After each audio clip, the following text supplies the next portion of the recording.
Good morning, everyone. Here we are continuing our conversations about finishing the race. Today we have some very important topics to talk about, assuming that I actually do what I intend to do, because sometimes I take a left turn from my intention, but we want to go on with what do we do on this side when people that we love have gone to the other side. We have a few points to talk about on that today. So let's begin with a prayer.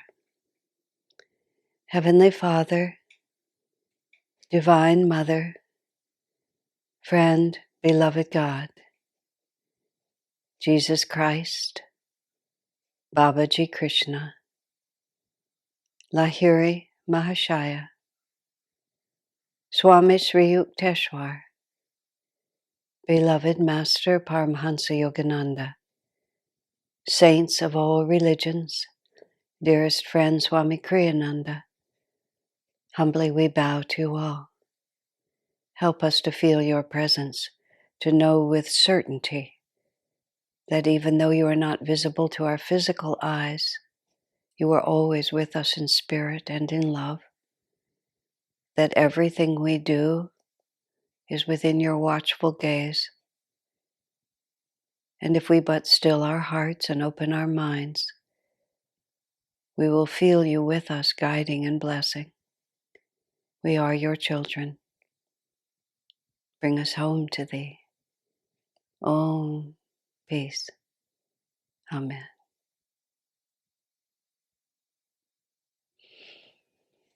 At the end of Swamiji's essays, he relates to a couple of questions that I just want to be sure that somewhere in the series I put them in the story. So I'm just going to do that right now. The question is asked in his practical questions, which I answered a few of those earlier, between cremation and burial. And Swamiji says, for the most part, cremation is always the best solution. And this has a little bit to do with what I'm going to also be talking about today, about how we relate to people who are on the other side. But see, it's also how people on the other side, isn't that an interesting way to put it? The other side of our perception of reality, the non-material side, which is the other side of the material world. But in any case, on the other side of the divide, which makes it impossible for us to connect with them through the senses. That's really what it's about. There's a dividing line of reality where both are true, but on one side you can relate to people through your senses, and in the other you have to go beyond your senses. A friend of mine whose husband died, and he died quite suddenly. He went out for a run. He was gone out with a friend for a run, and they were just running along, and the man said, I don't feel very well. And he sat down on the curb and his heart stopped, and that was that. So it was a bit shocking for the wife, for everybody, although it was a saintly passing. And after his passing, people really felt the light of his spirit. But what his wife said is, she said, it's not. Well, she said, I just wanted to say this. She said, I had grown accustomed to being able to relate to him every day easily. She said, now he's just as close, but I have to work harder to be able to relate to him because I can't do it through my senses, which is just the simplest way for most people. But in any case, where I am, oh yes, when people pass away, after living in this body for a really long time, to suddenly find yourself outside of it for everybody, for almost everybody, it's just a little surprising. And you don't, depending on how elevated your consciousness is and many other factors, which is one of the things I'm going to talk about, how people are pulling on you from this side, and how attached you were to being that person, just countless things, how long you've identified with being sick in that body and various things. Sometimes people don't actually even know they're dead because they're still themselves. And if they've had an expectation that there would be a complete break from self-identity, and there is no complete break from self-identity, just a shifting of dimensions, they get very confused about who they are and where they are. And that's where ghosts come from. And ghosts are very real. That people who are really not in the physical body anymore but can't quite believe that they're supposed to go somewhere else. They just keep hanging around. And if there is a physical body for the departed soul to remain attached to, it sometimes acts as an anchor on their consciousness.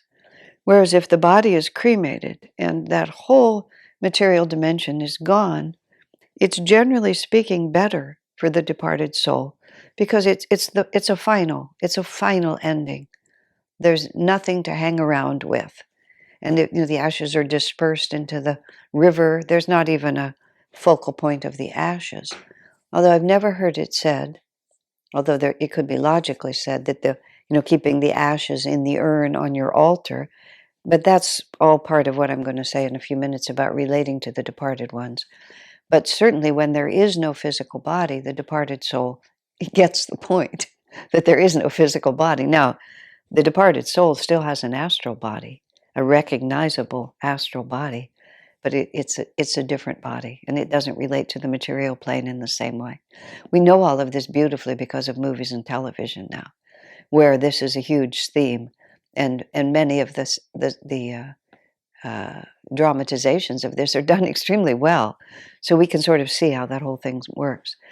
It's generally understood, though, that two classes of people.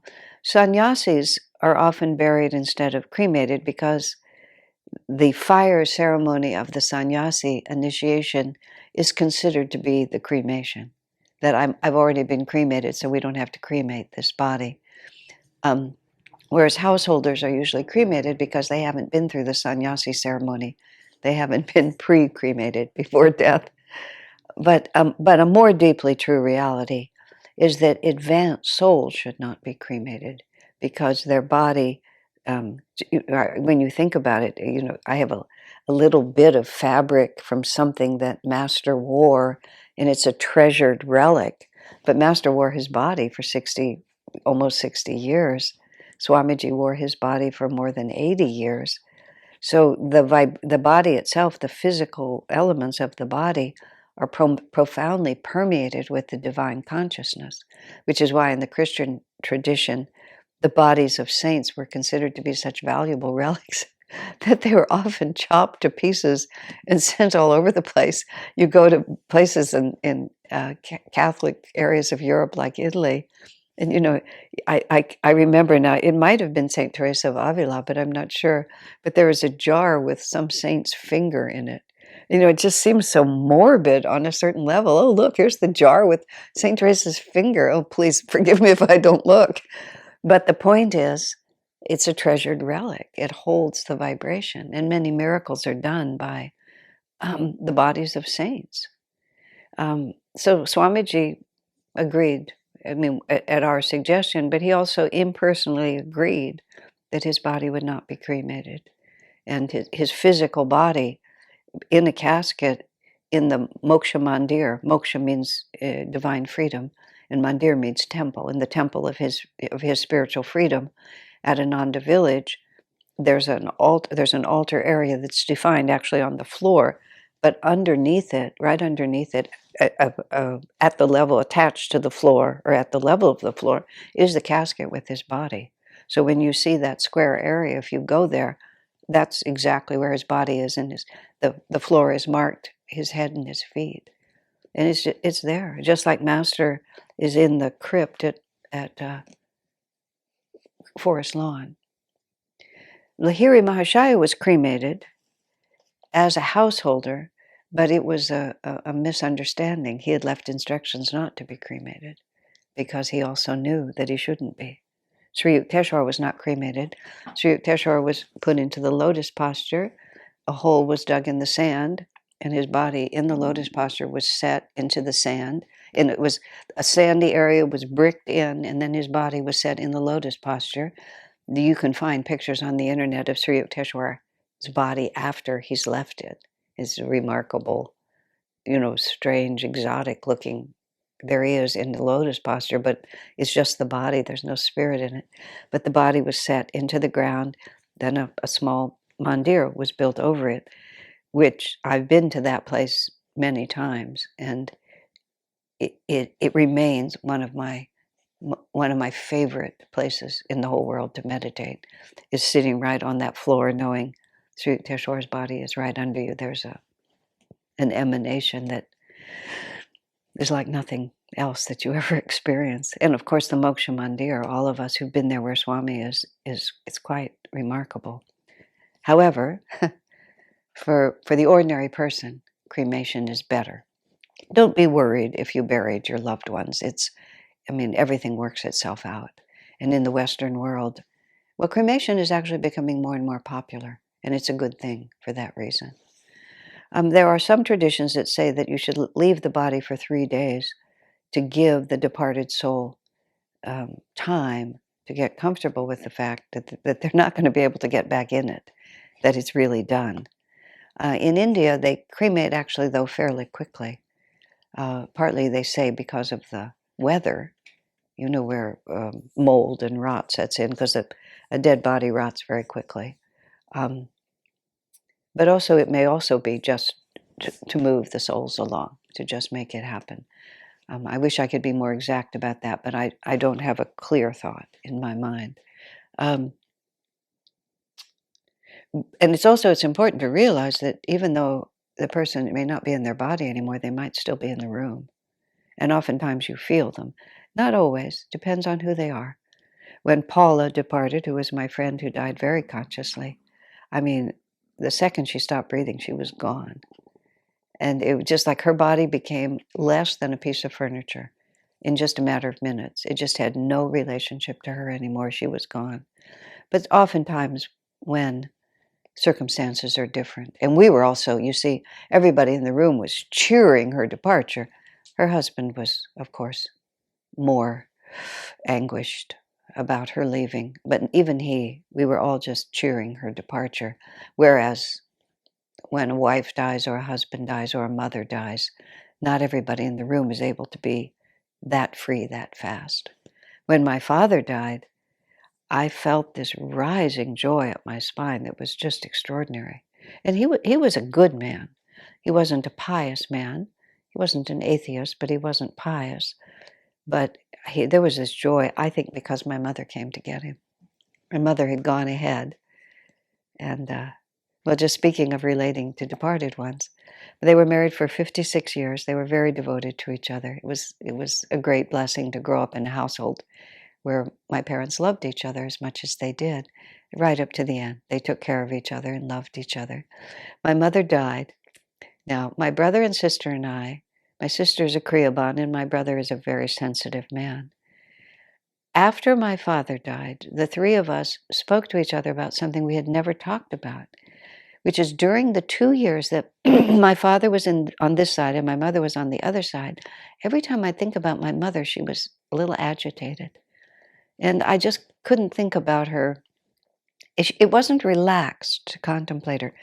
As soon as my father died, my mother's vibration completely changed. And all three of us had exactly the same experience.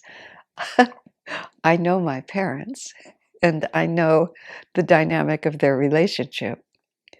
It was characterized in this way. In the last years of my father's life, when he was a little less than full power, this was while my mother was still living, but my father's mind was not working so well, because he would never have said this to me otherwise, because my parents always presented a united front to their children.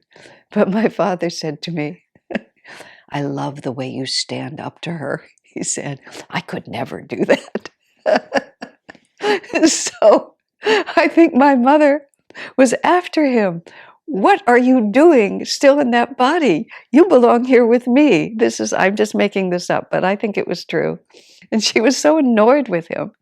And then finally, when he died, I think he was so happy to see her. I think she was so happy to see him. And whatever else. I felt this rising joy up my spine that was just, I was absolutely just joyously happy after he died. And I was laughing and smiling, and all the people who'd been taking care of my father, who loved him because he was very dear, they were coming in, and they were sorrowful. Some were even weeping. And I just, they would express grief, and I would just laugh.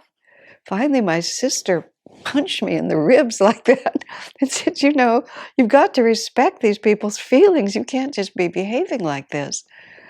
And I said, well, I can't help myself. Well, then she said, then just go sit over there.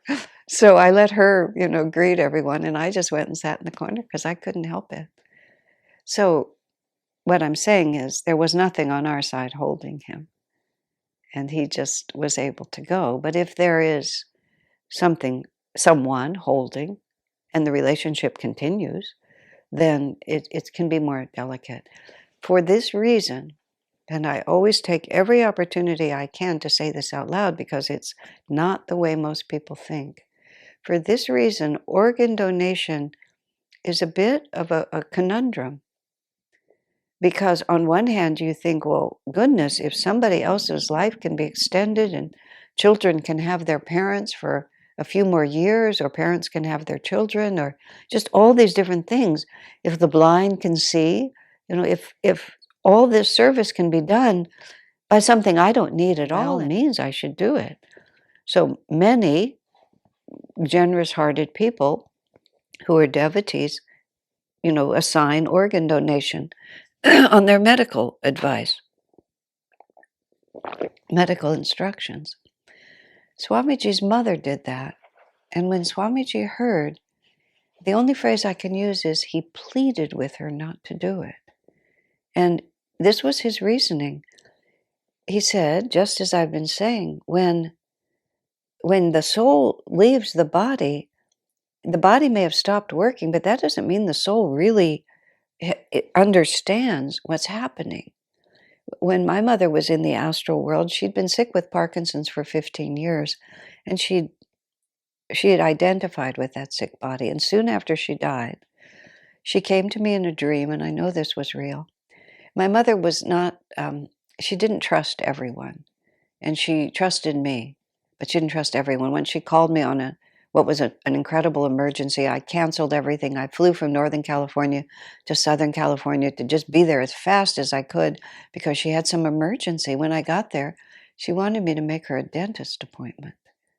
I had to really do a lot of double breathing because, first of all, she agitated me, and I had let down anyway because she just didn't trust anybody to do anything for her, and she trusted me, and she wasn't inclined to think it through. She was just inclined to think about what she wanted. She was a good woman, but everybody has weaknesses. So after she died, it must have been fairly soon after, but I don't remember exactly. In the dream, she's still in a body that's old and a little sick. And she's sitting on the edge of the bed, and she calls me to her and has me sit close to her. Then she looks around to make sure that no one else is listening, and she leans over and she says, I need you to do some things for me. And I look around and I say, Mom, I think there's a lot of people here who could help you. I'm not so sure, my mother says. Kind of looks around, and looks at me again. But I knew enough to know that what was happening was she probably didn't actually know she was dead because she couldn't let go of that old woman's body. And that sick old body, she was so deeply identified with it. And as I understand it, they have places in the astral world, they have astral hospitals. And they take people like her into the astral hospital until they can gradually persuade them that they don't have to be sick anymore. And I can just see the whole syndrome working perfectly because my mother might not listen right at the beginning. And so then I said, Mom, I think these people really can help you. So I think I'm just going to go home now. And then I just backed away from her in the dream. The next dream when she came to me, I always have to finish this story. The next dream she came, she was young, and she came to see my father. She kind of said hello to me on the way, but she came to see my dad. They went into their bedroom and shut the door, which was what parents always did when you're growing up. And but after a few minutes, I heard her calling me, and I went in there, and right before my eyes, she was growing old. And then I said, with intuitive wisdom I didn't know I had, Mom, it's much too soon for you to be here. And I guess I physically pulled her. I physically pulled her and pushed her out of the bedroom. because as soon as she got back with my dad, who was still an old man, her identification became confused. So I pushed her out. I believe all these dreams were true. I pushed her out. And this is all about how to relate to those who've departed. So I am really on topic here. I pushed her out of the room.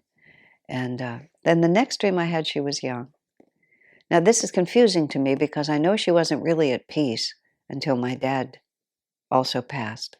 So was it before or after? It might have not been till after he died. I don't have the details. But she came to me. My favorite picture of my parents is their engagement picture when they were both 24. And my mother's a very attractive woman. And that's who she was. And she looked like that picture. That would be the image I would hold. And we both just stood and looked out the window. And she was beautiful, and she was young, and she was happy. She'd made it. She'd done the transition. Okay, now coming back to what I really wanted to talk about was organ donation, because, and they have careful words for this in the medical vocabulary so as not to freak people out. They call it harvesting the organs. And now think about this. They have to harvest the organs while they're still viable. But what would make an organ viable? Because just a physical thing, there has to be some life force in it. So they have to harvest it before it has begun to lose its life force. And they have to get it very quickly. And it's only viable for a very short period of time, which means almost as soon as they pronounce you medically dead, if you have agreed to organ donation, the surgeons and the doctors rush in and harvest your organs. But at that point, and this is why Swami was so concerned, at that point, the soul could still be hovering around the body and not be, as I was saying earlier, not being at all sure, where it belongs and who it is and what it is. And we think that we'll just immediately go into the light, and maybe we will, but not necessarily. And as Swami says, if at the moment when you're trying to detach from that body and look where you're going, and and let go of this world and go on to the next world, he said, if the surgeons rush in and start cutting that body to pieces, he said it would be very natural for the soul to panic and try to protect it. But of course, it's exited from it, so it can't protect it. But the emotional attachment and agitation could be there, and you're trying to protect it, just as you would if anybody came at you with a scalpel and a knife at this particular point. And he said it could be very, very confusing for the soul. And I mean, in worst case, it could cause you to become a ghost. That's the actual worst case, where you just hover around. I don't think it's always true, but it is interesting that there are many examples of people receiving donated organs and then developing tastes and inclinations that reflect the donor that don't reflect themselves. Some of the stories are very, very sweet. That's why it's a little bit of a sort of a not sure. That one woman who got the heart of a young man who loved motorcycles developed an affection for motorcycle riding, which she'd never had. So, I mean, when Swamiji has talked about this, it's not that he can come to a clear conclusion. He just says, isn't that fascinating? That something of the personality has been imprinted on the physical organ. In that particular story, she dreamt of the man who donated it, and it was all very, very positive. That's why I say he wasn't a ghost. He was going on very well, but nonetheless, she was living out some of what was left in his heart. So, nonetheless, Swamiji really encouraged us not to do it. And his mother agreed not to do it, not because she understood, but because, as she put it, she could see it meant so much to him that she changed her instructions. So I have to say that, and I recognize that it's a dilemma, but I feel obligated because Swami said it. He answers it here much more briefly than I just answered it, but it's an important point. So let me see about a few other things that before I really, if I've missed anything else.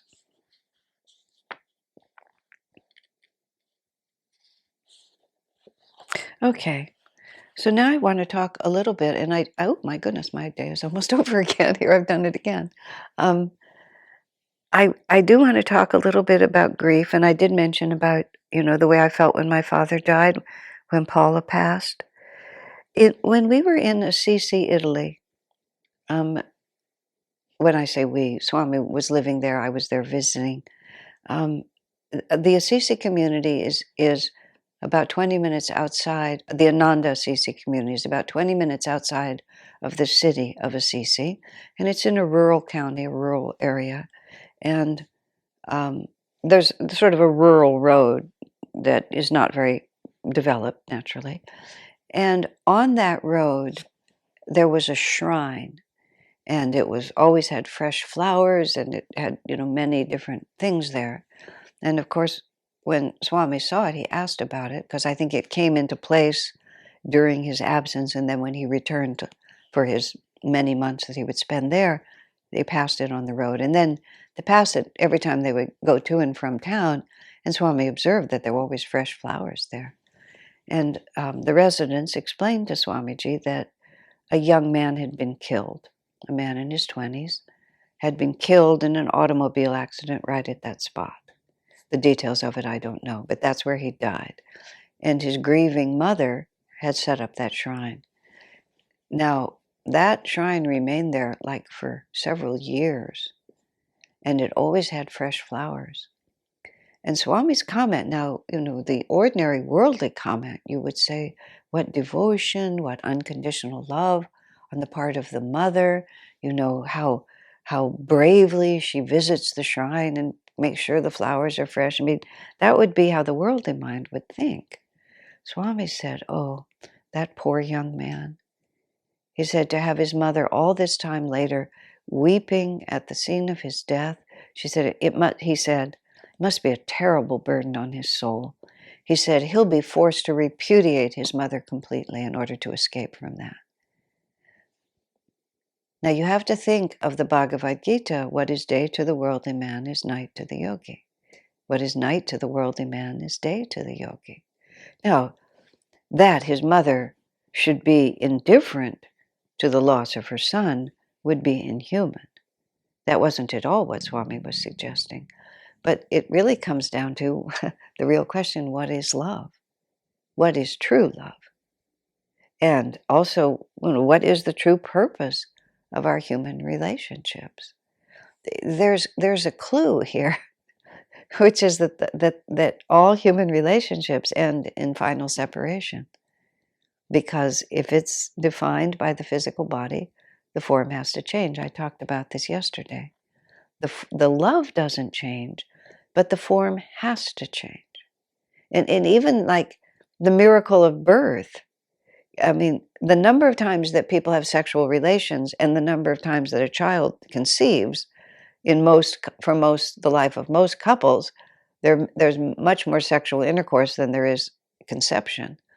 And intercourse is a choice between two individuals, but conception requires the cooperation of a third entity, which neither the father nor the mother control the destiny of that entity.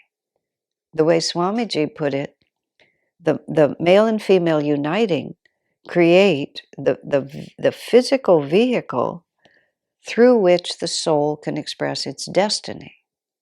But neither the mother nor the father creates the soul or its destiny. It just provides the vehicle through which that destiny can be expressed. And that is a privilege and a profound responsibility. So in no way are we trying to speak less of that relationship. And you can say it about all relationships. The content, the context in which we express our love for each other, it arrives. We don't know how we create it, who our siblings are, who our parents are, my uncle, my grandfather, my next door neighbor, even my spouse. It's like, where did they come from? And who are they? I'm not in command. I don't create their soul or their destiny. I just participate in the context in which we both get to have that experience. But we have to have a humble acceptance of the fact that we are part of a greater reality, that we are we participate in, but we do not dictate. And so when the soul expresses a destiny that is contrary to our wishes, I mean, true love first respects the soul itself. It's doing what it needs to do. And then, of course, we have to respect and love God who is behind it. Because that's really the world that we're all living in. I mean, all of the difficulties that we have on the planet is atheism. If we really trace it back, it's because we no longer remember that we are part of a greater reality, and that this is God's world, and our job is to cooperate with that and to respect the inherent wisdom and the inherent goodness behind it. So we will continue this tomorrow. God bless you.